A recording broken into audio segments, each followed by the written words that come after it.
savez pas quoi faire? Eh bien aujourd'hui, Parlons parlons science.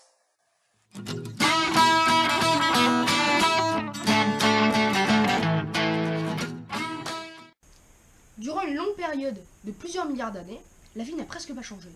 Seulement, après cette ennuyante période, la vie a soudainement été accélérée. Comme un boom qui aurait tout changé. Pendant cette accélération, des formes de vie complexes aux structures riches sont apparues. Cette période a été appelée explosion cambrienne. De nombreux acteurs biologiques ont fait rentrer les espèces vivantes en concurrence. Qu'est-ce qui est à l'origine de cette explosion? Toutes les espèces ont-elles survécu à ce chambardement? Aujourd'hui, en Parlons Science, Parlons évolution.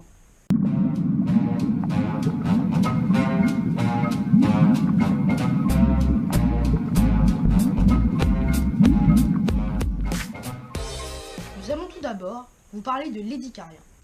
On l'a déjà vu, la vie a commencé sous forme unicellulaire. Alors qu'aujourd'hui, la plupart des espèces sont pluricellulaires. D'ailleurs, les premiers êtres pluricellulaires datent d'il y a environ 3 milliards d'années. Soit peu de temps après l'apparition de la vie. Et la période qui suit notre accélération est appelée L'édicarien. Peu à peu, les êtres pluricellulaires affichaient différents types de symétrie par leur morphologie.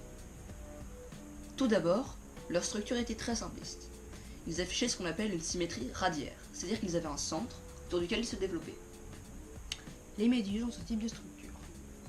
Puis, les animaux plus complexes font leur apparition, Tels que les trilobites, qui eux possèdent une symétrie bilatérale. C'est-à-dire qu'ils ont une droite et une gauche, un devant et un derrière, un haut et un bas. Maintenant, parlons des schistes de Burgess. c'est une zone située à l'ouest du Canada qui contient des fossiles exceptionnels. En 1909, un paléontologue du nom de Charles Walcott décida d'aller visiter cet endroit afin de passer ses vacances. Il passa ensuite les 15 dernières années de sa vie à explorer ce site et ramena près de 65 000 fossiles.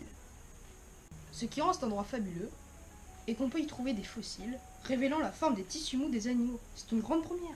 Car les fossiles étant ensevelis de manière progressive, leurs tissus sont généralement dégradés très rapidement. On pense donc que c'est une coulée de boue qui aurait provoqué cette fossilisation rapide à Burgess. Bon, revenons à Walcott. Il est vrai qu'il a contribué activement à la compréhension de l'explosion cambrienne. Mais il a commis une profonde erreur. Quel amateur. À son époque, on divisait le règne animal en 7 embranchements, comme ci-contre. Les éponges, les coraux, les annélides, Les vers, par exemple, les arthropodes, les mollusques, les échinodermes comme les étoiles de mer, et les chordés. auxquels nous appartenons. Seulement aujourd'hui, on connaît plus d'une trentaine d'embranchements. On sait aussi que 80% des espèces actuelles font partie des arthropodes. Conscient de cela, Walcott se dit que ça devait être le cas à l'époque. Alors il fourra ces fossiles dans la grande boîte des arthropodes. En 1962, Harry Whittington et ses étudiants ont essayé de réinterpréter les fossiles de Burgess.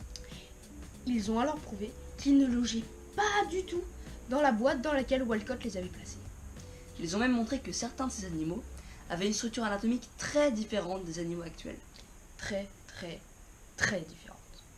On a par exemple les fameux Opabinia, Hallucigenia ou encore Anomalocaris. Regardez bien, vous en connaissez beaucoup des animaux de ce genre? Voilà, cette vidéo est terminée. En tout cas, si vous avez envie de continuer d'en parler, vous pouvez. Vous abonner, liker, partager et aller voir notre site. Le lien sera dans la description. Et à bientôt pour de nouvelles aventures scientifiques. Salut!